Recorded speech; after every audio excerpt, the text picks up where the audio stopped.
أعوذ بالله من الشيطان الرجيم. بسم الله الرحمن الرحيم. وبالحق أنزلناه وبالحق نزل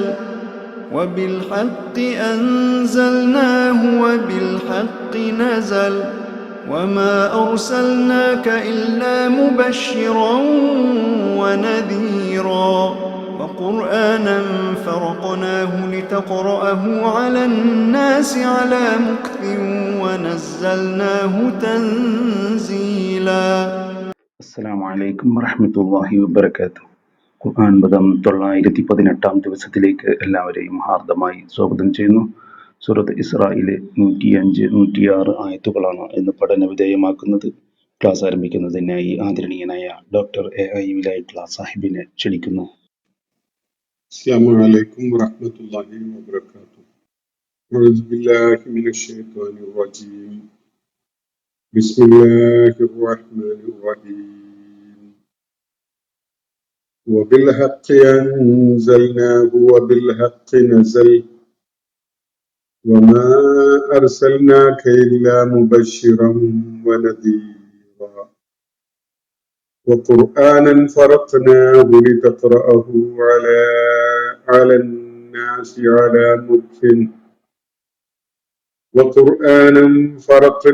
لتقرأه على الناس على مكث ونزلناه تنزيلا. صدق الله العلي العظيم. സൂറത്തുൽ ഇസ്രായിലെ 105, 106 ആയത്തുകളാണ് ഞാൻ നിങ്ങളെ ഓതി കേൾപ്പിച്ചിട്ടുള്ളത്.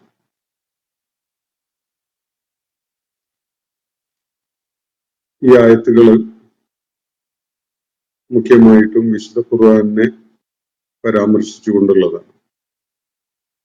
ഖുർആന്റെ അവതരണം, അതിന്റെ ഘടന, അതിന്റെ ശൈലി ഒക്കെ സൂചിപ്പിക്കപ്പെടുന്ന രണ്ടായത്തുകളാണ്. ഇതിനെ തുടർന്നും ഈ വിശുദ്ധ ഖുർആന്റെ ദൗത്യത്തിലേക്ക് പരാമർശങ്ങൾ നടത്തിക്കൊണ്ടിരിക്കുന്ന കാര്യങ്ങളാണ് നമുക്ക് ഈ ആയത്തുകളെ തുടർന്ന് വരുന്ന ആയത്തുകളിലും സൂചിപ്പിക്കപ്പെടുന്നതായിട്ട് കാണാൻ കഴിയും. ഇന്നലെ നമ്മൾ വായിച്ച ഭാഗത്ത് ബനൂ ഇസ്രായേൽ സമൂഹത്തോട് അവരെ ചെങ്കടൽ കടന്ന്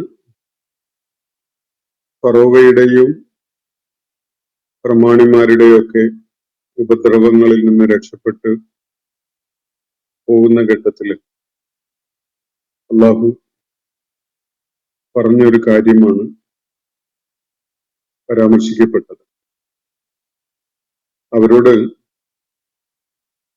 ഭൂമിയിൽ അല്ലെങ്കിൽ നാട്ടിൽ സമാധാന ചിത്തരായി കഴിയുവാനാണ് നിർദ്ദേശിക്കുകയുണ്ടായത്. അവർക്കുള്ള രണ്ടാമത്തെ ആ വാഗ്ദാനം അല്ലെങ്കിൽ അവരുമായി ബന്ധപ്പെട്ടുകൊണ്ടുള്ള പ്രവചനം പുലരുന്ന ഘട്ടത്തില് അവരെ വലിയ ഇടകലർന്ന ഒരു സമൂഹമായിട്ട് നാം കൊണ്ടുവരും എന്നൊരു കാര്യം കൂടി അവിടെ സൂചിപ്പിക്കപ്പെട്ടത് നമ്മൾ കാണുകയുണ്ടായി. യഹൂദ സമൂഹത്തിന് പിന്നിട്ട 2000 വർഷങ്ങൾക്കുള്ളിൽ ഉണ്ടായിട്ടുള്ള പരിവർത്തനങ്ങൾ, ഒരു ക്ലാൻ എന്നുള്ള നിലക്ക് അവർ ഏറ്റുവാങ്ങിയിട്ടുള്ള മാറ്റങ്ങൾ സൂചിപ്പിക്കപ്പെടുന്നതായിട്ട് നമുക്കതിൽ ഒരു പദത്തിന്റെ പ്രത്യേകമായ അർത്ഥസാധ്യത, അങ്ങനെ ഒരു സൂചന തരുന്നതായിട്ട് നമുക്ക് കാണാൻ കഴിയുന്നത് നമ്മൾ മനസ്സിലാക്കുകയുണ്ടായി. അപ്പോൾ ബനൂ ഇസ്രായേൽ സമൂഹത്തിനോട് വിശുദ്ധ ഭൂമിയിൽ താമസിച്ചുകൊള്ളാനും സമാധാന ചിത്തരായി നിലക്കൊള്ളാനും ഒക്കെയാണ് അവിടെ നിർദ്ദേശിക്കപ്പെടുന്നത്. എന്നാൽ ഈ സൂറത്തിന്റെ തുടക്കത്തില് അള്ളാഹു നൽകിയിരുന്ന ഒരു താക്കീതിന്റെ ആ ചരിത്ര ഘട്ടത്തെ വീണ്ടും പരാമർശിക്കുന്ന ഒരു കാര്യം കൂടി ഇന്നലെ വായിച്ച ആയത്തിൽ നമുക്ക് കാണാൻ കഴിയും. അതിനെ തുടർന്നാണ് അള്ളാഹു വീണ്ടും ഈ സൂറത്തിന്റെ മുഖ്യ വിഷയമായ ഖുർആൻ എന്ന കാര്യത്തിലേക്ക് വരുന്നത്. മുഹമ്മദ് നബി സല്ലല്ലാഹു അലൈഹി വസല്ലമയുടെ ഇസ്രാഇനെയും മിഅ്റാജിനെയും സത്യപ്പെടുത്തിക്കൊണ്ടാണ് ഈ സൂറത്തിന്റെ അവതരണം തുടങ്ങുന്നത്. സുബ്ഹാനല്ലദി അസ്റാ ബി അബ്ദിഹി എന്ന് പറഞ്ഞുകൊണ്ട് ലിനുരിയഹു മിൻ ആയാതിന എന്ന പരാമർശം കൂടി നടത്തിക്കൊണ്ട് ഇസ്രാഉം മിഅ്റാജും ഈ സൂറത്തിന്റെ തുടക്കത്തിൽ തന്നെ പരാമർശിക്കപ്പെട്ടിട്ടുള്ളതാണ്. പക്ഷെ മക്കയിലെ ആളുകള് നബി സല്ലല്ലാഹു അലൈഹി വസല്ലമയെ അദ്ദേഹം പറഞ്ഞുകൊണ്ടിരിക്കുന്ന കാര്യങ്ങളെ അംഗീകരിക്കാതെ അദ്ദേഹം അവരെ കേൾപ്പിച്ചുകൊണ്ടിരിക്കുന്ന ദൈവിക വചനങ്ങളെ അള്ളാഹുവിന്റെ അടുക്കൽ നിന്നുള്ള വെളിപ്പാടാണ് എന്നതിനെ ഉൾക്കൊള്ളാൻ കൂട്ടാക്കാതെ നിലകൊള്ളുന്ന ഒരവസ്ഥയാണ് ഉണ്ടായിരുന്നത്. ആ പശ്ചാത്തലത്തിലാണ് അള്ളാഹു വീണ്ടും അവരുടെ മുന്നില് അവര് വലിയ മടിയോടുകൂടി അല്ലെങ്കിൽ തടസ്സവാദങ്ങൾ ഉന്നയിച്ചുകൊണ്ട് നിലകൊള്ളുന്ന വിഷയം ഖുർആൻ അതെന്താണ് എന്ന കാര്യം അതിലേക്ക് വീണ്ടും വരികയാണ്. വബിൽ ഹഖി അൻസൽനാഹു, നമ്മളിന്ന് വായിച്ച ആയത്തുകളുടെ തുടക്കം അങ്ങനെയാണ്. വബിൽ ഹഖി അൻസൽനാഹു, നിശ്ചയമായിട്ടും സത്യാധിഷ്ഠിതമായിട്ടാണ് നാം അതിനെ അവതരിപ്പിച്ചിരിക്കുന്നത്. വബിൽ ഹഖി അൻസൽനാഹു, വിശുദ്ധ ഖുർആനുമായി ബന്ധപ്പെട്ടുകൊണ്ടുള്ള സകല സത്യങ്ങളും സകല കാര്യങ്ങളും ഹഖിനെ അടിസ്ഥാനപ്പെടുത്തിക്കൊണ്ടുള്ളതാണ്. അതിന്റെ ഉള്ളടക്കം ഹഖാണ്, സത്യമാണ്. അതിന്റെ അവതരണം സത്യസന്ധമായതാണ്. അതിൽ യാതൊരു ഇടപെടലും കലർപ്പും വക്രതയും ഒന്നും അടങ്ങിയിട്ടുള്ളതല്ല. അതിന്റെ പ്രമേയം, അത് സാക്ഷ്യപ്പെടുത്തുന്നത്, ഇതൊക്കെ തന്നെ സത്യം കേന്ദ്ര ബിന്ദുവാക്കിക്കൊണ്ടാണ് എന്നതാണ് ഇവിടെ സൂചിപ്പിക്കപ്പെടുന്നത്. വബിൽ ഹഖി അൻസൽനാഹു, സത്യവുമായിട്ടാണ് അല്ലെങ്കിൽ സത്യാധിഷ്ഠിതമായിട്ടാണ് അല്ലെങ്കിൽ സത്യം മുന്നോട്ട് വെക്കുന്ന, സത്യം ഉയർത്തിപ്പിടിക്കുന്ന വിധത്തിലാണ് നാം ഇതിനെ അവതരിപ്പിച്ചിരിക്കുന്നത്. അപ്പോ എന്താണ് ഖുർആന്റെ ദൗത്യം എന്ന് ചോദിച്ചാൽ സത്യം ഉയർത്തിപ്പിടിക്കലാണ്. മനുഷ്യ സമൂഹത്തിന്റെ മുന്നിൽ സത്യം അവതരിപ്പിക്കലാണ്. അവർക്ക് സത്യം എന്തെന്ന് ബോധ്യപ്പെടുത്തി കൊടുക്കുന്ന വിധത്തിൽ അതിനെ വെളിപ്പെടുത്തലാണ്. വബിൽ ഹഖി അൻസൽനാഹു, സത്യാധിഷ്ഠിതമായിട്ടാണ് നാം അതിനെ അവതരിപ്പിച്ചിരിക്കുന്നത്. വബിൽ ഹഖി നസല,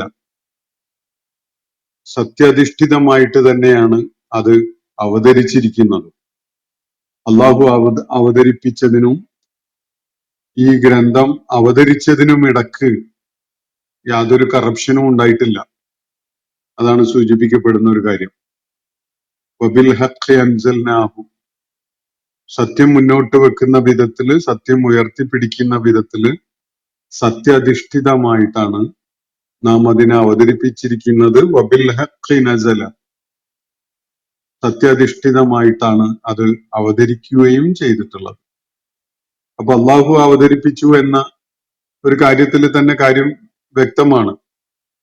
വിശുദ്ധ ഖുർആൻ മുന്നോട്ട് വെക്കുന്ന മനുഷ്യ സമൂഹം തേടിക്കൊണ്ടിരിക്കുന്ന ഏറ്റവും മൗലികമായ, ഏറ്റവും അടിസ്ഥാനപരമായ സത്യമാണ്. സത്യം എന്തെന്ന് മനുഷ്യരാശിയെ ബോധ്യപ്പെടുത്തുന്ന വിധത്തിലാണ് ഖുർആൻ അവതരിപ്പിക്കപ്പെട്ടിരിക്കുന്നത്.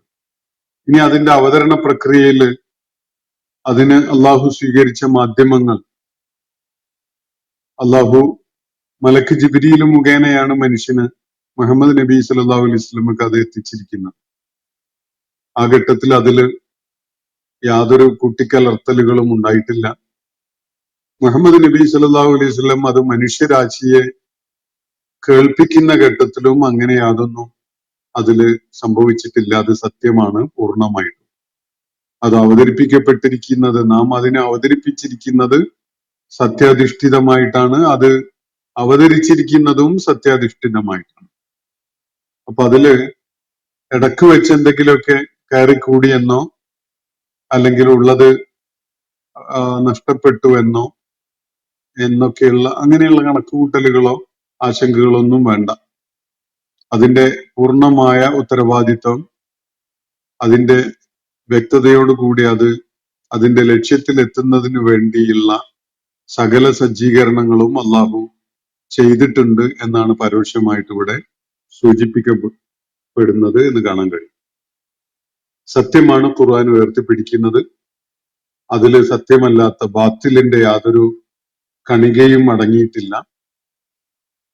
നമ്മുടെ കൺമുന്നിലുള്ള വേദങ്ങളും പുരാണങ്ങളും ഐതിഹ്യങ്ങളും ഒക്കെ ആയിട്ടുള്ള രചനകളെ പരിശോധിച്ചാൽ നമ്മൾ കാണുന്ന യാതൊരു വിധത്തിലുള്ള മനുഷ്യഭാവനയുടെ വികലമായ പല കാട്ടിക്കൂട്ടലുകളുടെയും ഒന്നും യാതൊരു തരിമ്പും നിങ്ങൾക്ക് അതിൽ കാണാൻ സാധ്യമല്ല.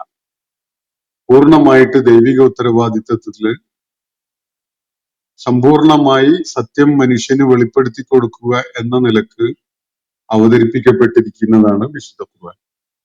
അതിന്റെ ഒരു തരിമ്പ് പോലും ഹക്കായിട്ടുള്ളതല്ലാതെ അല്ല.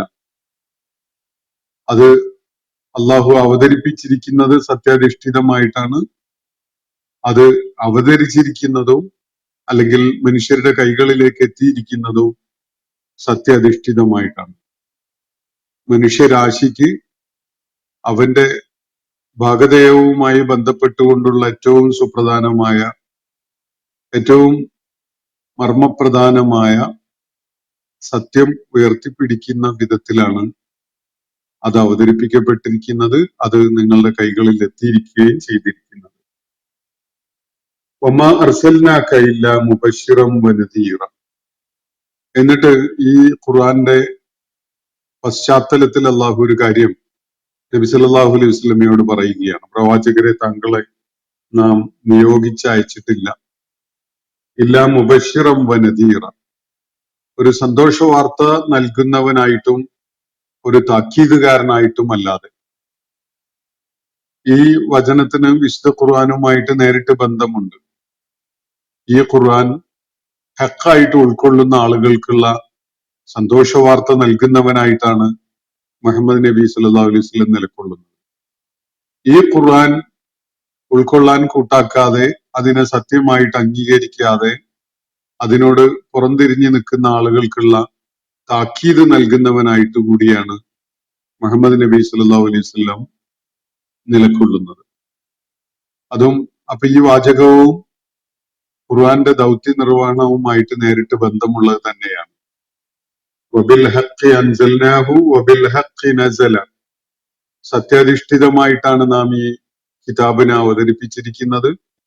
സത്യാധിഷ്ഠിതമായിട്ട് തന്നെയാണ് അത് അവതരിച്ചിട്ടുള്ളത്, അല്ലെങ്കിൽ നിങ്ങളുടെ കൈകളിലേക്ക് എത്തിയിട്ടുള്ളത്. വമാ അർസൽനാക ഇല്ലാ മുബശ്ശിറൻ വനദീറ. അപ്പൊ ഈ കിതാബിന്റെ അടിസ്ഥാനത്തിൽ മുഹമ്മദ് നബി സല്ലല്ലാഹു അലൈഹി വസല്ലം അത് ഇത്തിബാഅ് ചെയ്യാൻ സന്നദ്ധരാവുന്നവർക്ക് സന്തോഷ വാർത്ത നൽകുന്നു. അതിനോട് പുറംതിരിഞ്ഞു നിൽക്കുന്നവർക്ക് താക്കീത് നൽകുകയും ചെയ്യുന്നു. ഇതാണ് പലപ്പോഴും ആളുകളിൽ ആശങ്കയുണ്ടാക്കുന്ന അല്ലെങ്കിൽ ചോദ്യങ്ങൾ ഉണർത്തുന്ന ഒരു വിഷയമായിട്ട് മാറുന്നത്.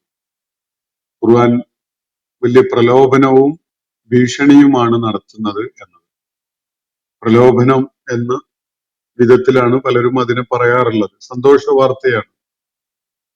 മനുഷ്യന് അവന്റെ ഉണ്മ ഉണ്ട് എന്ന് ബോധ്യം വരുമ്പോ, താൻ ഉണ്ട് എന്ന കാര്യം ബോധ്യപ്പെടുന്ന ഘട്ടത്തിൽ സ്വാഭാവികമായിട്ടും മനുഷ്യന്റെ മനസ്സിൽ രൂപപ്പെടുന്ന ഒരു ചോദ്യമാണ്, താൻ ആരാണ്? തനിക്ക് ഈ അസ്തിത്വം നൽകിയത് ആരാണ്? ഭൂമുഖത്ത് തന്നെ പറഞ്ഞയച്ചത് ആരാണ്? ഇവിടെ താൻ നിർവഹിക്കാനുള്ള ദൗത്യം എന്താണ്?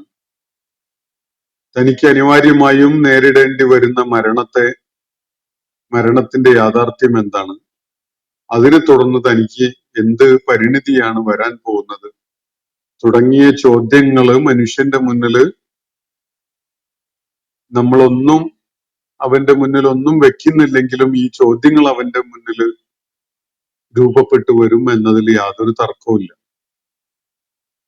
സ്വാഭാവികമായിട്ടും മനുഷ്യന് അവന്റെ ഉണ്മയുമായി ബന്ധപ്പെട്ടുകൊണ്ടുള്ള ഈ ചോദ്യങ്ങൾക്ക് കൃത്യമായ സത്യാധിഷ്ഠിതമായ മറുപടി ലഭിക്കേണ്ടതുണ്ട്. മനുഷ്യൻ മതങ്ങളുടെയോ പ്രവാചകന്മാരുടെയോ വേദഗ്രന്ഥങ്ങളുടെയോ ഒന്നും പ്രേരണയില്ലെങ്കിലും ഈ വിഷയം നിരന്തരം അന്വേഷിച്ചു കൊണ്ടേയിരിക്കും. ഈ വിഷയവുമായി ബന്ധപ്പെട്ടുകൊണ്ട് മനുഷ്യന്റെ മുന്നില് സകല സ്രോതസ്സുകൾ പരതിയാലും അവന്റെ മുന്നിൽ എത്തുന്ന എണ്ണിക്കണക്കാക്കാവുന്ന ചില ഉത്തരങ്ങളാണുള്ളത്. വിവിധ മതങ്ങളും ദർശനങ്ങളും തത്വശാസ്ത്രങ്ങളും മനുഷ്യന്റെ മുന്നിൽ അവതരിപ്പിക്കുന്ന വ്യത്യസ്തമായ വിശദീകരണങ്ങളും മനുഷ്യന്റെ അസ്തിത്വവുമായി ബന്ധപ്പെട്ടുകൊണ്ടുള്ളത്.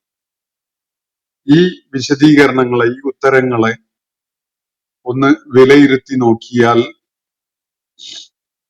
ഏതൊരു സ്വാഭാവിക യുക്തിയുമുള്ള ആൾക്കും ബോധ്യപ്പെടുന്ന ഒരു കാര്യം, അതിലേറ്റവും അന്യൂനമായതും മികവാർന്നതും സമ്പൂർണമായ സത്യം അടിസ്ഥാനപ്പെടുത്തിക്കൊണ്ടുള്ളതും ഖുർആൻ മുന്നോട്ട് വെക്കുന്ന മനുഷ്യഭാഗധേയവുമായി ബന്ധപ്പെട്ടുകൊണ്ടുള്ള വിവരണമാണ് എന്നത് കാണാൻ കഴിയും.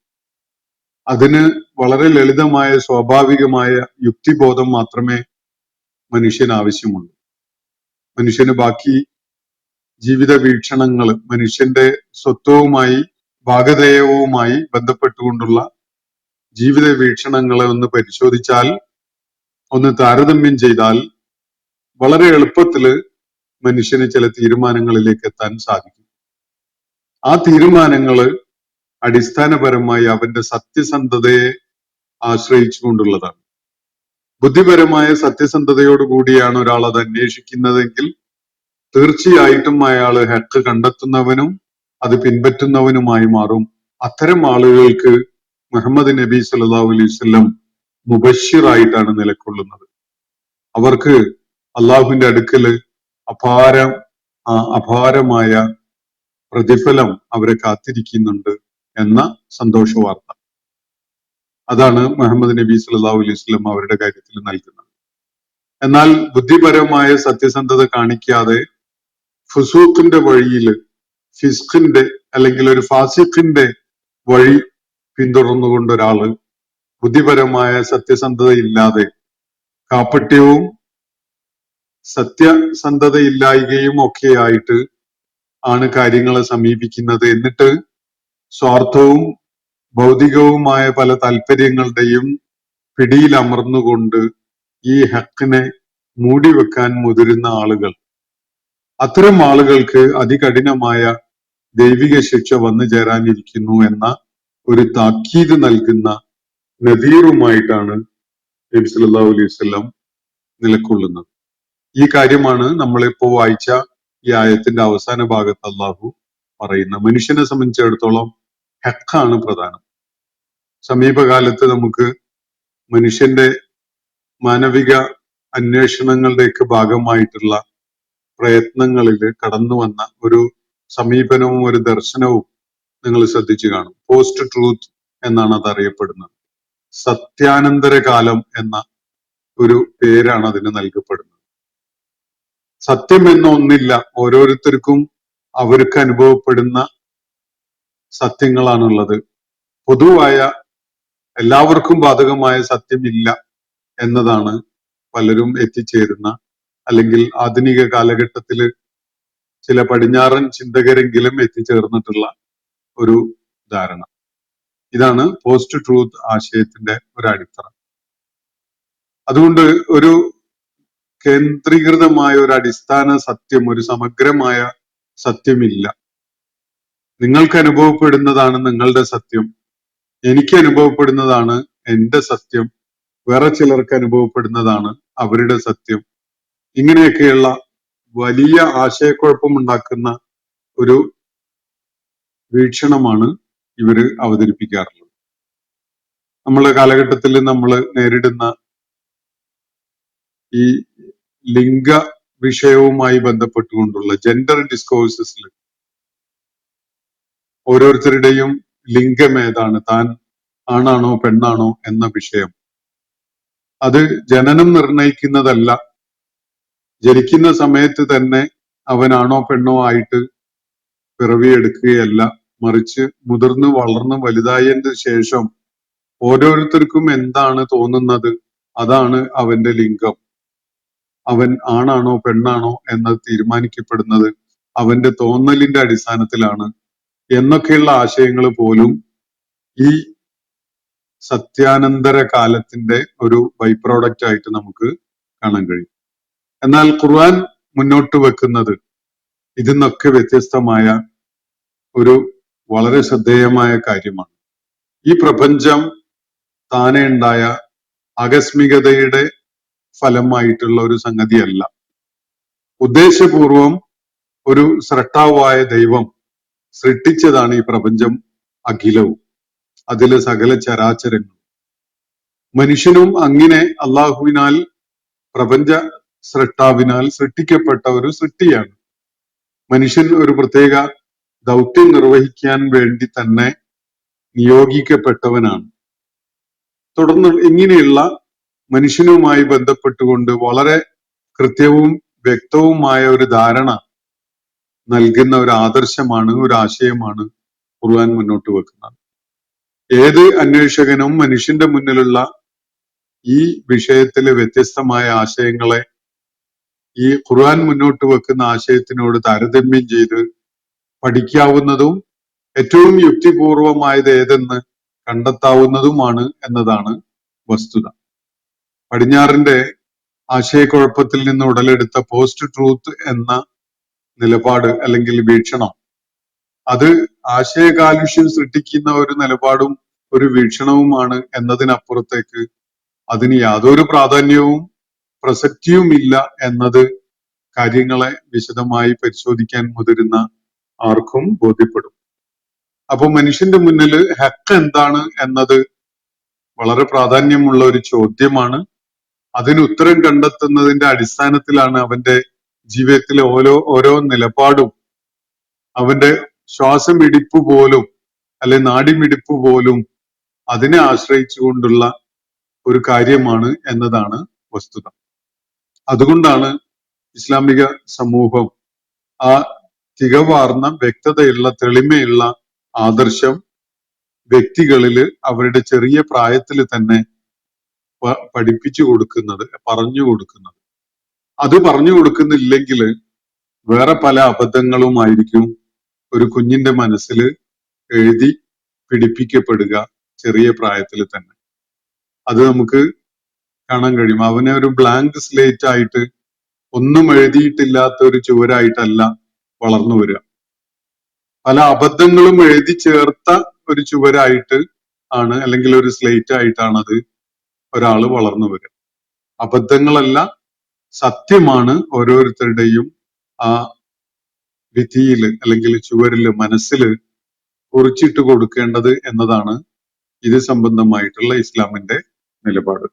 അപ്പൊ വബിൽ ഹഖ് അൻസൽനാഹു, സത്യത്തെ അടിസ്ഥാനപ്പെടുത്തിക്കൊണ്ട് സത്യം ഉദ്ഘോഷിക്കുന്ന, സത്യം ഉയർത്തിപ്പിടിക്കുന്ന വിധത്തിലാണ് നാം ഈ കിതാബ് അവതരിപ്പിച്ചിരിക്കുന്നത്. വബിൽ ഹഖ് നസല, സത്യാധിഷ്ഠിതമായിട്ട് തന്നെയാണ് അത് നിങ്ങൾക്ക് എത്തിക്കപ്പെട്ടിട്ടുള്ളത്, അത് അവതരിച്ചിട്ടുള്ളത്. വമാ അർസൽനാക ഇല്ലാ മുബശ്ശിറൻ വനദീറ. പിന്നെ നബി സല്ലല്ലാഹു അലൈഹി വസല്ലമയുടെ ദൗത്യം എന്താണ്? അതാണ് മനസ്സിലാക്കേണ്ടത്. ഈ അള്ളാഹു അവതരിപ്പിച്ചിരിക്കുന്ന അവന്റെ ആയാത്തുകളെ ഹക്കായിട്ട് ബോധ്യപ്പെടുന്ന ആളുകൾക്ക്, അത് പിന്തുടരാൻ സന്നദ്ധരാകുന്നവർക്ക് സന്തോഷ വാർത്ത അറിയിക്കുക എന്നതും, അതിനോട് പുറംതിരിഞ്ഞ് അതിന്റെ ഹക്ക് കാണാൻ കൂട്ടാക്കാതെ സ്വാർത്ഥമായ താല്പര്യങ്ങളുടെ പുറകെ പോകുന്ന ആളുകൾക്ക് താക്കീത് നൽകുന്നതിനുമാണ്. ഈ രണ്ട് കാര്യങ്ങളാണ് നബി സല്ലല്ലാഹു അലൈഹി വസല്ലമക്ക് നിർവഹിക്കാനുള്ളത്. തുടർന്ന് അല്ലാഹു പറയുന്നത് വഖുർആനൻ ഫറഖ്നാഹു, ഈ ഖുർആനെ നാം പല ഖണ്ഡങ്ങളാക്കിയിരിക്കുന്നു, അല്ലെങ്കിൽ പല യൂണിറ്റുകളായിട്ട് വിഭജിച്ചിരിക്കുന്നു. എന്തിനാണത്? ലിതഖ്റഅഹു അലന്നാസ്, താങ്കൾ അത് ജനങ്ങൾക്ക് പാരായണം ചെയ്ത് കൊടുക്കുന്നതിന് വേണ്ടിയാണ്. താങ്കൾ അവർക്ക് ഓതി കേൾപ്പിച്ചു കൊടുക്കുന്നതിന് വേണ്ടി നാം അതിനെ പല ഡിവിഷനുകളായിട്ട്, പല വിഭാഗങ്ങളാക്കി, പല യൂണിറ്റുകളാക്കി വെച്ചിരിക്കുന്നു, പല ഖണ്ഡങ്ങളാക്കിയിരിക്കുകയാണ്. എങ്ങനെയാണത് പാരായണം ചെയ്തു കൊടുക്കേണ്ടത്? ലിതഖ്റഅഹു അലന്നാസി അലാ മുക്സിൻ, ഇടവേളകളിലായിട്ട്, ഒന്നാകെ തുടക്കം മുതൽ അവസാനം വരെ കേൾപ്പിക്കുന്ന വിധത്തിലുള്ള സന്ദർഭവും സാഹചര്യവും ഒക്കെ പരിഗണിച്ചുകൊണ്ട് ഇടവേളകളിലായിട്ട് അവരെ താങ്കൾ ഓതി കേൾപ്പിക്കുന്നതിനായിട്ട് ഇത് പല യൂണിറ്റുകളായിട്ട് നാം ക്രമീകരിച്ചിരിക്കുന്നു എന്നാണ് അള്ളാഹു ഇവിടെ പറയുന്നത്. വിശുദ്ധ ഖുർആനിൽ 6236 ആയത്തുകളാണുള്ളത്. ഈ ആയത്തുകൾ ഒന്നങ്ങ് തുടങ്ങിയിട്ട് ഒരു സ്റ്റഡി ഫ്ലോ ആയി 6236 ആയത്തുകളായിട്ട് അങ്ങനെ ഒഴുകുകയല്ല, മറിച്ച് വ്യത്യസ്തങ്ങളായ സൂറത്തുകളായിട്ടാണ് ഇവ ക്രമീകരിക്കപ്പെട്ടിരിക്കുന്നത്. ഓരോ സൂറത്തിനും അതിന്റെ ഘടനാപരമായ ഒരു ഭദ്രതയുണ്ട്, അതിന്റെ പാരായണപരമായ ഒരു ശൈലിയുണ്ട്, അതിന്റെ ഒരു സ്വാഭാവികമായ താളാത്മകമായ ഒഴുക്കുണ്ട്.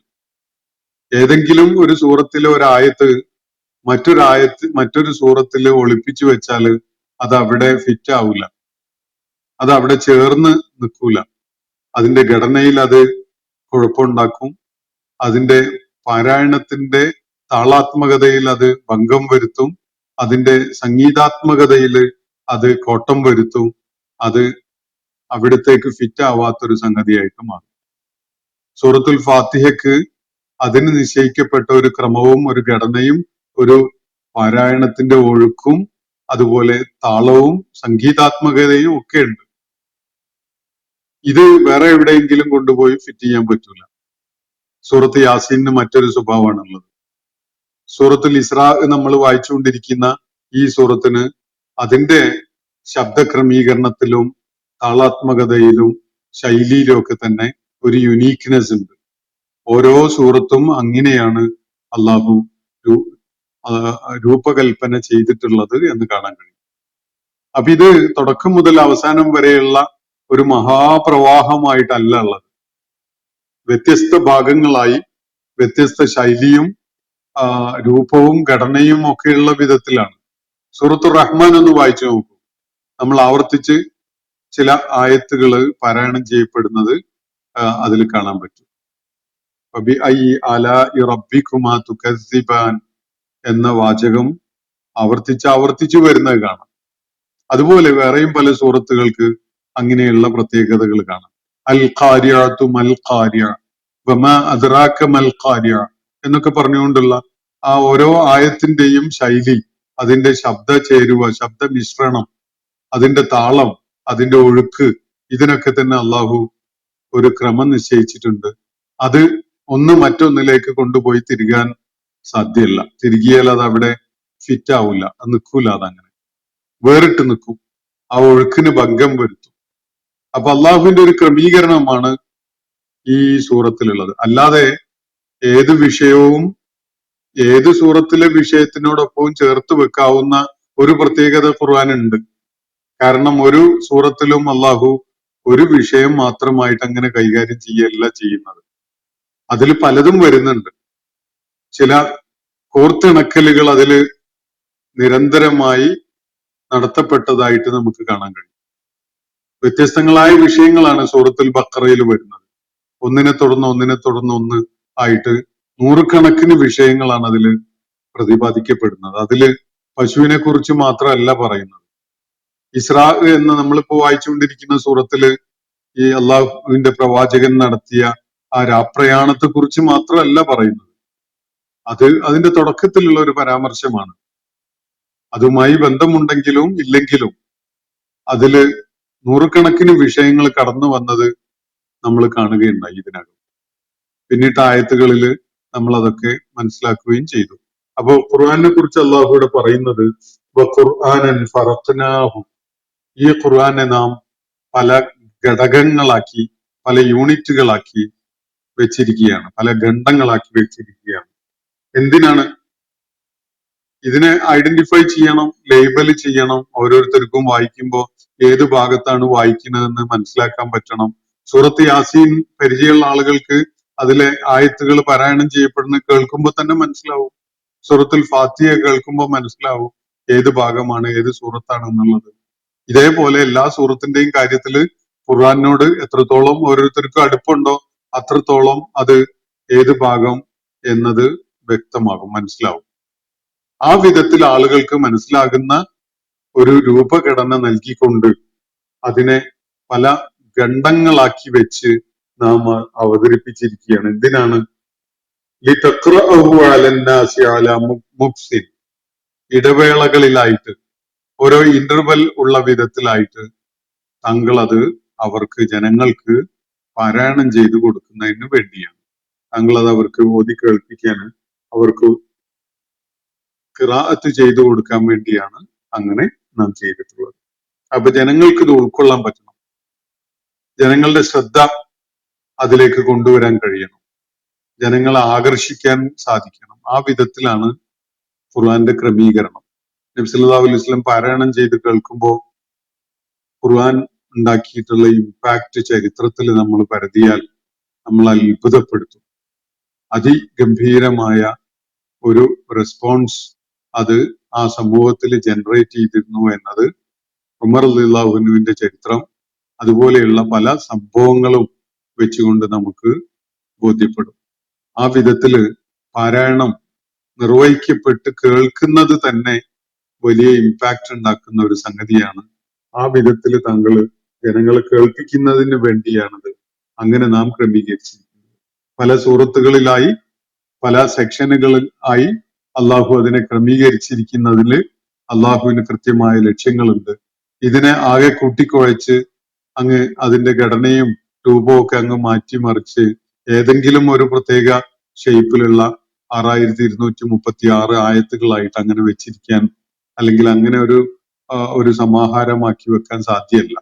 അള്ളാഹു അതിനൊരു ക്രമീകരണം ഉണ്ടാക്കി വെച്ചിട്ടുണ്ട് എന്നാണ്. അത് മനുഷ്യരുടെ ഭാവനയിലുള്ള വിധത്തിൽ, മനുഷ്യരിപ്പോ ഒരു പുസ്തകത്തില് പല ചാപ്റ്റേഴ്സും ഉൾപ്പെടുത്തുകയാണെങ്കിൽ അതിൽ ഓരോ ചാപ്റ്ററിനും ഓരോ വിഷയം ഉണ്ടാകും. ആ വിഷയമാണ് അതിൽ കേന്ദ്രീകൃതമായിട്ടാണ്, ആ വിഷയത്തിൽ കേന്ദ്രീകരിച്ചുകൊണ്ടാണ് ചർച്ച വരിക. അങ്ങനെയാണ് മനുഷ്യന്റെ ഭാവന പ്രവർത്തിക്കുക. പക്ഷെ ഖുർആൻ അങ്ങനെയല്ല. ഖുർആനിൽ ഏത് വിഷയവും എവിടെയും കാണാം. ആ വിധത്തിലാണ് ഖുർആൻ ഒരു ദിക്റായിട്ട് പ്രവർത്തിക്കുന്നത്. ഒരു ഓർമ്മപ്പെടുത്തലും ഒരു ഉണർത്തലുമായിട്ട്, ഒരു ഉണർത്തലായിട്ട് അത് പ്രവർത്തിക്കുന്നതിന്റെ ഒരു രഹസ്യം അതാണ് എന്നത് കാണാൻ കഴിയും. ഏത് ഭാഗം നമ്മൾ തുറന്നു വെച്ച് വായിച്ചാലും നമ്മൾ തേടിക്കൊണ്ടിരിക്കുന്ന ചില കാര്യങ്ങൾ നമുക്ക് കണ്ടെത്താൻ കഴിയും. അതേ സമയത്ത് മനുഷ്യന്റെ രചന അങ്ങനെയല്ല. മനുഷ്യൻ എപ്പോഴും ഒരു ക്രമീകരണത്തിന് സ്വീകരിക്കുന്ന ഒരു രൂപം, ഏത് പുസ്തകം എടുത്തു നോക്കും അതിൽ വിഷയാധിഷ്ഠിതമായിട്ടാണ് അതിന്റെ തലക്കെട്ട് വരുന്നുണ്ടാവും ഓരോ അധ്യായത്തിനും. പക്ഷെ ഖുർആന്റെ സ്വഭാവം അങ്ങനെയല്ല എന്നത് നിരീക്ഷിക്കുന്നവർക്ക് കാണാൻ കഴിയും. അപ്പോ ഇടവേളകളിലായിട്ട് താങ്കൾ അവർക്ക് ഓതി കേൾപ്പിക്കുന്നതിന്, പാരായണം ചെയ്തു കൊടുക്കുന്നതിന് വേണ്ടിയാണ് ഇതിനെ വ്യത്യസ്തമായ ഖണ്ഡങ്ങളായി ക്രമീകരിച്ചുകൊണ്ട് നാം അവതരിപ്പിച്ചിരിക്കുന്നത് എന്നാണ് അള്ളാഹു പറയുന്നത്. വനസ്സൽനാഹു തൻസീല, നാം അതിനെ അവതരിപ്പിച്ചിരിക്കുന്നു. എങ്ങനെയാണ്? തൻസീലായിട്ട്. തൻസീൽ എന്ന് പറഞ്ഞാൽ പല ഘട്ടങ്ങളിലായിട്ട്, ഒന്നായി ഒരു പുസ്തകമായിട്ട് അവതരിപ്പിച്ചിരിക്കുകയല്ല, ഒന്നാകെയായിട്ട് ഒരൊറ്റ പുസ്തകം എന്നുള്ള നിലക്ക് നീട്ടുകൊടുത്തതല്ല. പല സന്ദർഭങ്ങളിലായിട്ട്, പല ഭാഗങ്ങളായിട്ട് നാം അതിനെ അവതരിപ്പിച്ചിരിക്കുന്നു എന്നാണ് അള്ളാഹുവിടെ പറയുന്നത്. തൻസീൽ എന്ന വാക്കിന് അങ്ങനെ ഒരു സൂചനയുണ്ട്. ഘട്ടം ഘട്ടമായി, ഭാഗം ഭാഗമായി അവതരിപ്പിക്കപ്പെടുന്നതിനാണ് തൻസീൽ എന്ന വാക്ക് ഉപയോഗിക്കുക. ഒന്നാകെ അങ്ങിട്ട് കൊടുക്കുന്നതിന് ആ വാക്കല്ല അറബിയിൽ ഉപയോഗിക്കുക. അപ്പോ ഇത് നബി സല്ലല്ലാഹു അലൈഹി വസല്ലമയുടെ കാലഘട്ടത്തിൽ തന്നെ ആളുകൾ ഉന്നയിച്ചിരുന്ന ഒരു വിഷയം കൂടിയാണ്. എന്താണ് ഈ ഖുർആൻ ഇങ്ങനെ ഖണ്ഡം ഖണ്ഡമായി ഓരോ ഭാഗമായിട്ട് ഇങ്ങനെ പല ഘട്ടങ്ങളിലായിട്ട് മുഹമ്മദ് കൊണ്ടുവരുന്നത്? അള്ളാഹുവിന് ഇതൊക്കെ ഓരോന്നും ആലോചിച്ച് പിടിച്ചുണ്ടാക്കിയിട്ട് വേണം. മനുഷ്യരെ പോലെയാണോ അള്ളാഹ് അങ്ങനെ ഓരോ കുറേശ്ശെ ആളുകൾ എങ്ങനെ കേൾക്കുന്നു എന്നൊക്കെ കേട്ട് നോക്കിയിട്ട് ഇതൊന്നും മുൻകൂട്ടി കാണാൻ അള്ളാഹുവിന് പറ്റൂലേ എന്നൊക്കെയുള്ള വിധത്തിലുള്ള ചോദ്യങ്ങൾ ഉന്നയിക്കപ്പെട്ടിട്ടുള്ളതാണ്. അതിന് ഖുർആൻ തന്നെ മറുപടി നൽകുന്നുണ്ട്. നമ്മൾ പിന്നിട്ട സൂറത്തുൻ നഹലില് അതിലെ ചില ആയത്തുകളിൽ നമുക്ക് 101, 102 ആയത്തുകളിലൊക്കെ അതിന്റെ ചില യുക്തിയും കാരണവും ഒക്കെ വ്യക്തമാക്കപ്പെട്ടിട്ടുണ്ട്. നമ്മളത് ചർച്ച ചെയ്തിട്ടുള്ളതാണ്. മനുഷ്യന്റെ ഓരോ ജീവിത സന്ദർഭങ്ങളുമായി ബന്ധപ്പെട്ടുകൊണ്ടാണ് നബി സല്ലല്ലാഹു അലൈഹി വസല്ലമയുടെ ദൗത്യ നിർവഹണത്തിന്റെ ഘട്ടത്തിൽ ഖുർആൻ പലപ്പോഴായിട്ട് അവതരിച്ചിട്ടുള്ളത്. നബി സല്ലല്ലാഹു അലൈഹി വസല്ലമയെ ധൈര്യപ്പെടുത്തല് അതിന്റെ ലക്ഷ്യമാണ്. സത്യവിശ്വാസികൾക്ക് സാന്ത്വനം നൽകല് അതിന്റെ ലക്ഷ്യമാണ്. അവരുന്നയിക്കുന്ന പ്രശ്നങ്ങൾക്കുള്ള പ്രതിവിധി നിർദ്ദേശിക്കൽ അതിന്റെ ലക്ഷ്യമാണ്. ശത്രുക്കളെ ഇസ്ലാമിനോട് പോരാടിക്കൊണ്ടിരുന്ന ആളുകളോട് താക്കീത് നൽകല് അതിന്റെ ലക്ഷ്യമാണ്.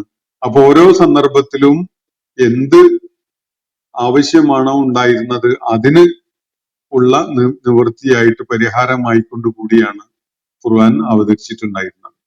അതുകൊണ്ട് അത് ഘട്ടം ഘട്ടമായി ഭാഗികമായിട്ട് അങ്ങനെയാണ് അള്ളാഹു അവതരിപ്പിച്ചിരിക്കുന്നത്.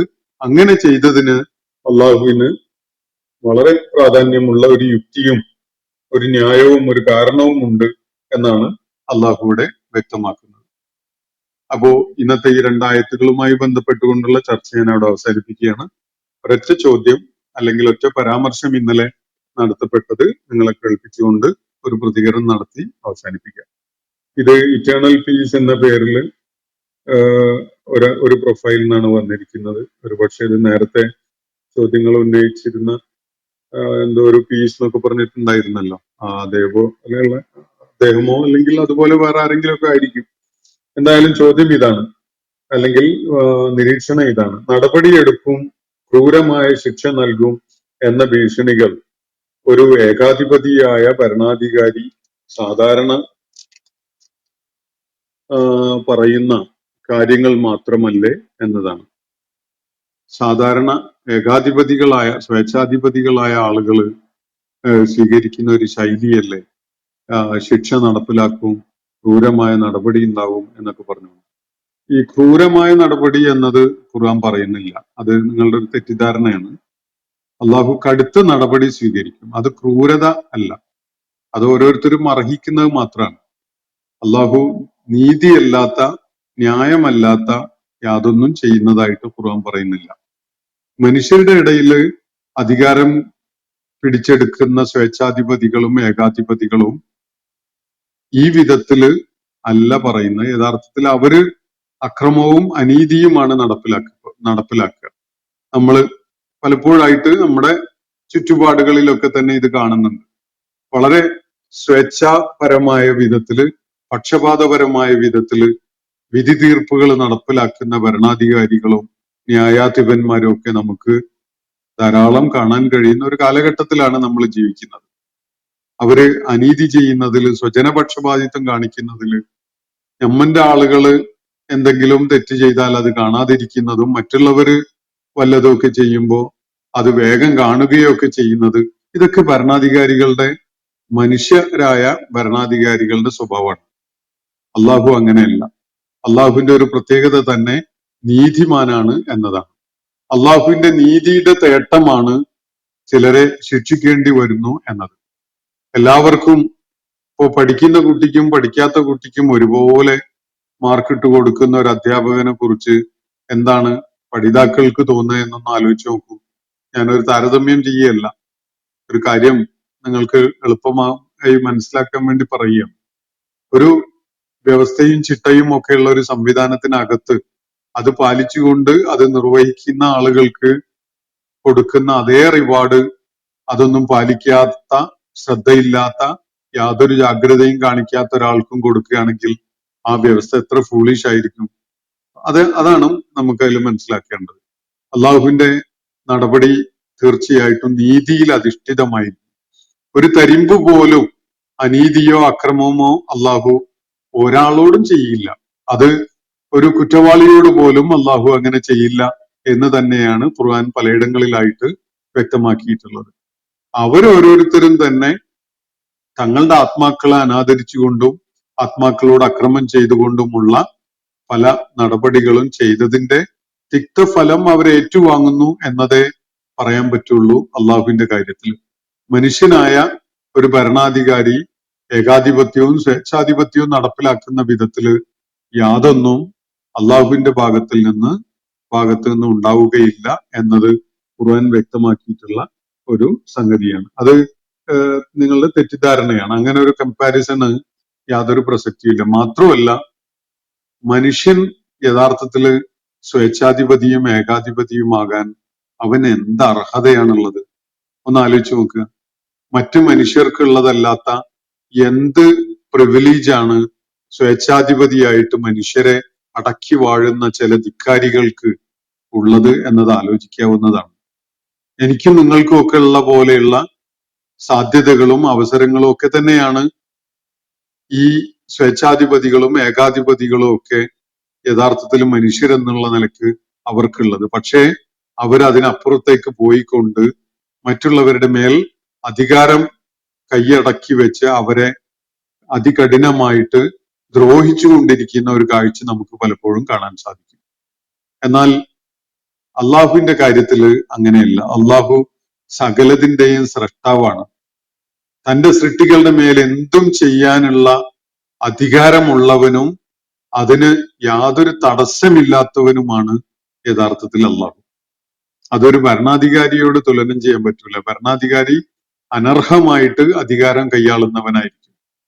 അള്ളാഹുവോ അർഹതയുള്ള ഒരു കാര്യമാണ് ചെയ്തുകൊണ്ടിരിക്കുന്നത്. അവനാണ് സൃഷ്ടാവ്. അവന്റെ സൃഷ്ടികളുടെ മേൽ സമ്പൂർണമായ അധികാരമുള്ളവനുമാണ് അവൻ. എന്നാൽ പോലും അവൻ ഒരു തരിമ്പ് പോലും അനീതിയോ അക്രമമോ ചെയ്യുകയില്ല എന്നതാണ് അള്ളാഹു വിശുദ്ധ ഖുർആനിൽ വ്യക്തമാക്കിയിട്ടുള്ള കാര്യം. ഇനി ഇതിനെ തുടർന്ന് അദ്ദേഹം ഒരു ഇന്ത്യൻ ഫിലോസഫിയിൽ, ഒരു പക്ഷെ ഇന്ത്യൻ ഐതിഹ്യത്തിലായിരിക്കണം, ഒരു കഥാപാത്രത്തെ കുറിച്ച് പറയുന്നുണ്ട്. ഹിരണ്യകശിപു എന്ന ഒരു രാജാവുണ്ട് ഇന്ത്യൻ ഫിലോസഫിയിൽ എന്നാണ് പറയുന്നത്. ഒരു പക്ഷെ അത് ഐതിഹ്യത്തിലായിരിക്കണം, എനിക്കറിയില്ല. എന്നാലും തന്നെ അല്ലാതെ വേറെ ഒന്നിനെയും ആരാധിക്കാൻ പാടില്ല എന്ന് പറഞ്ഞ് ഒരുപാട് അക്രമങ്ങൾ കാണിച്ച ഒരു രാജാവ്. അവസാനം വിചിത്രങ്ങളായ വരങ്ങൾ കിട്ടിയിരുന്ന ഹിരണ്യകശിപുവിനെ ദൈവം നരസിംഹാവതാരം എടുത്ത് വധിച്ചു എന്നാണ് പറയുന്നത്. അപ്പൊ ഈ ചോദ്യത്തിൽ അല്ലെങ്കിൽ പരാമർശത്തിൽ തന്നെ ഒരു കാര്യം വ്യക്തമാണ്. ഈ ഹിരണ്യകശിപു ദൈവമല്ല എന്നത്. അയാൾ ഒരു മനുഷ്യനാണ്. അള്ളാഹുവിന്റെ ഈ ദൈവത്തിന്റെ വരം കിട്ടിയ ഒരാള്, ഒരു രാജാവ് എന്നല്ലേ പറയാൻ പറ്റുള്ളൂ. അയാൾ തന്നെ ആരാധിക്കണം എന്ന് ജനങ്ങളോട് പറഞ്ഞത് വലിയ അക്രമമാണ്. ഇതേ പരിപാടിയാണ് ഫറോവ ചെയ്തതായിട്ട് ഖുർആൻ എടുത്തു പറയുന്നത്. അന റബ്ബുക്കുമുൽ ആല, ഞാനാണ് നിങ്ങളുടെ ഏറ്റവും പരമോന്നതനായ ദൈവം, നിങ്ങളുടെ നാഥൻ എന്ന് അവകാശപ്പെട്ട ആളാണ് ഫറോവ. ഇതുപോലെ പല അധികാരികളും അധികാരവും അവസരവും ഒക്കെ കിട്ടുമ്പോൾ മനുഷ്യരുടെ മേൽ ദൈവമായിട്ട് ചമഞ്ഞ് അവർക്ക് വിധേയപ്പെട്ടുകൊണ്ട് നിലകൊള്ളാൻ അവരെ നിർബന്ധിക്കാറുണ്ട്. സത്യത്തിനോ നീതിക്കോ യാതൊരു വിലയും കൽപ്പിക്കാതെ ഭരണാധികാരികൾ അങ്ങനെ ചെയ്യുന്ന ധാരാളം സംഭവങ്ങൾ ഉണ്ടാവും. അക്കാര്യത്തില് ദൈവം അവർക്ക് നിശ്ചയിക്കപ്പെട്ട സമയം കഴിയുമ്പോൾ തീർച്ചയായിട്ടും അവർക്കെതിരെയുള്ള നടപടിയും ഉണ്ടാവും. ഇത് ആണ് ഖുർആൻ മുന്നോട്ട് വെക്കുന്ന ഇത് സംബന്ധമായ നിലപാട്. ഹിരണ്യകശിപുവിന്റെ ഈ കാര്യം കേവലം ഒരു ഐതിഹ്യ കഥാപാത്രമായിട്ടാണുള്ളതെങ്കിൽ അതിനെക്കുറിച്ച് പ്രത്യേകിച്ച് എക്സ്പ്ലോർ ചെയ്യുന്നതിന് യാതൊരു പ്രാധാന്യവും ഇല്ല. കാരണം ദൈവം അങ്ങനെ നരസിംഹാവതാരമായിട്ടോ അല്ലെങ്കിൽ അങ്ങനെയുള്ള അവതാരമായിട്ടൊന്നും വരൂല എന്നാണ് ഖുർആൻ പറയുന്നത്. ദൈവം അങ്ങനെ അവതരിക്കില്ല. ദൈവം പ്രവാചകന്മാരെ നിയോഗിച്ചയക്കും. ബാക്കിയുള്ള ഈ കഥകളൊക്കെ മനുഷ്യര് അവരുടെ ഭാവനയിൽ ചമച്ചുണ്ടാക്കിയിട്ടുള്ള കേവല കഥകൾ മാത്രമാണ്. ഈ അവതാരങ്ങളൊന്നും ഇപ്പോ എവിടെയും കാണാറില്ലല്ലോ. അതാണ് നമുക്കുള്ള ഇത്. ഈ വളരെ പൗരാണികമായ കാലത്ത് എന്ന് പറഞ്ഞുകൊണ്ട് പണ്ട് എന്ന് പറഞ്ഞ് പറയുന്ന കഥകളല്ലാതെ വേറെ ഒന്നും നമുക്ക് കാണാൻ കഴിയുന്നില്ല. ഇത് മനുഷ്യൻ പലപ്പോഴും അവന്റെ ഭാവനയിൽ പല വളരെ മിസ്റ്റീരിയസ് ആയ പലതും രൂപകൽപ്പന ചെയ്ത് അങ്ങനെ മനുഷ്യരെ വിഡ്ഢികളാക്കി കൊണ്ടിരിക്കുന്ന ഐതിഹ്യ കഥാപാത്രങ്ങളെയൊക്കെ സൃഷ്ടിക്കാറുണ്ട്. അതിന്റെ ഭാഗമായിട്ട് മാത്രമേ എനിക്ക് അതിനെ കാണാൻ പറ്റുന്നുള്ളൂ. നരസിംഹാവതാരമായിട്ട് ദൈവം വരിക എന്നിട്ട് നടപടിയെടുക്കുക എന്നതൊക്കെ വലിയൊരു അബദ്ധമായിട്ട് വെറും ഒരു കെട്ടുകഥയായിട്ടാണ് എനിക്കത് അനുഭവപ്പെടുന്നത്. ദൈവത്തിന് മനുഷ്യന്റെ മേൽ നടപടിയെടുക്കാൻ ഏത് ഘട്ടത്തിലും ഒരു പ്രയാസവും ഇല്ല. അതിന് ധാരാളം വഴികൾ അവന് നിലവിൽ തന്നെ സ്വീകരിച്ചുകൊണ്ടിരിക്കുന്നുണ്ട്. എത്രയോ പേര് ഇടിവെട്ടേറ്റ് മരിക്കുന്നുണ്ട്, എത്ര പേര് വാഹനം ഇടിച്ച് മരിക്കുന്നുണ്ട്, എത്ര പേര് വെള്ളത്തിൽ മുങ്ങി മരിച്ചു പോകുന്നുണ്ട്. നടപടിയെടുക്കാൻ സ്വാഭാവികമായ പ്രാപഞ്ചികമായ സംവിധാനങ്ങളിലൂടെ തന്നെ ദൈവത്തിന് സാധിക്കും. അവന് പ്രത്യക്ഷത്തിൽ വരേണ്ട യാതൊരു ആവശ്യവും ഇല്ല എന്നതാണ് നമുക്ക് മനസ്സിലാക്കാൻ സാധിക്കുക. എന്തായാലും ഹിരണ്യകശിപു തന്നെ ആരാധിക്കണം എന്ന് പറഞ്ഞ പോലെയല്ല, മറ്റാരെയും ആരാധിക്കരുത്, എന്നെ ആരാധിക്കണം എന്ന് പറഞ്ഞ പോലെയല്ല. ഹിരണ്യകശിപു രാജാവ് ഒരു മനുഷ്യനായിരുന്നെങ്കിൽ അയാള് തന്നെ മാത്രം ആരാധിക്കണം എന്ന് പറഞ്ഞിട്ടുണ്ടെങ്കിൽ അയാൾ ചെയ്തത് ഏറ്റവും വലിയ ധിക്കാരവും അക്രമവുമാണ്. അതിന് ദൈവം അയാളെ ശിക്ഷിച്ചു എന്നാണ് നിങ്ങൾ പറഞ്ഞ കഥയിൽ തന്നെ വ്യക്തമാവുന്നത്. ഇവിടെ നമ്മൾ സംസാരിക്കുന്നത് കശുപീവിനെ പോലെയോ അല്ലെങ്കിൽ ഫറോവയോ പോലെയോ ഉള്ള ആളുകളെ കുറിച്ചല്ല, പ്രപഞ്ചങ്ങളുടെ സൃഷ്ടാവായ അള്ളാഹുവിനെ കുറിച്ചാണ് നമ്മളിവിടെ സംസാരിക്കുന്നത്. മറ്റത് അബദ്ധജടിലമായ കഥകളാണ് എന്നതാണ്, അല്ലെങ്കിൽ ചരിത്ര സംഭവങ്ങളാണ്, അബദ്ധങ്ങൾ അടങ്ങിയിട്ടുള്ള ചില കാര്യങ്ങളാണ് എന്നത് നമുക്ക് സൂക്ഷ്മമായിട്ട് വിലയിരുത്തിയാൽ കാണാൻ കഴിയും. ഫറോവയുടെ കാര്യത്തില് ചരിത്രഘട്ടത്തിൽ ജീവിച്ചിരുന്ന ഒരു ഭരണാധികാരിയാണ് അയാള് ദൈവത്തെ വെല്ലുവിളിച്ചുകൊണ്ടുള്ള നിലപാടുകൾ സ്വീകരിച്ച ആളാണ്. ദൈവത്തെ വെല്ലുവിളിച്ചുകൊണ്ട് ജനങ്ങളെ ദ്രോഹിച്ചുകൊണ്ടൊക്കെയാണ് അയാൾ ഭരണം നടത്തിയിരുന്നത്. സ്വാഭാവികമായ നടപടികൾക്ക് അയാൾ വിധേയമാകുന്നുമുണ്ട്. അപ്പോ ഇവിടെ ഈ ഫറോവയെ പരാമർശിച്ചുകൊണ്ടോ അല്ലെങ്കിൽ ഹിരണ്യകശിപുവിനെ പരാമർശിച്ചുകൊണ്ടോ ഒന്നും തന്നെ നമുക്ക് പ്രപഞ്ച സൃഷ്ടാവായ അള്ളാഹുവിനെ കുറിച്ച് സംസാരിക്കുന്നതിന് യാതൊരു അർത്ഥവുമില്ല എന്ന് മാത്രം സൂചിപ്പിച്ചുകൊണ്ട് ഞാൻ അവസാനിപ്പിക്കുകയാണ്. അള്ളാഹു അങ്ങേയറ്റം നീതി പാലിക്കുന്ന നീതിമാനായ റബ്ബാണ്. അവന്റെ ഭാഗത്ത് നിന്ന് ഒരു തരിമ്പ് പോലും അക്രമം ആർക്കും ഏറ്റുവാങ്ങേണ്ടി വരില്ല.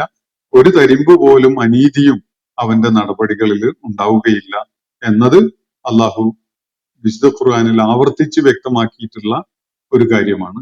ഞാൻ അവസാനിപ്പിക്കുകയാണ്. വാഖിർ ദഅ്വാന അനിൽ ഹംദുലില്ലാഹി റബ്ബിൽ ആലമീൻ. അസ്സലാമു അലൈക്കും വറഹ്മത്തുള്ളാഹി വബറകാതുഹു.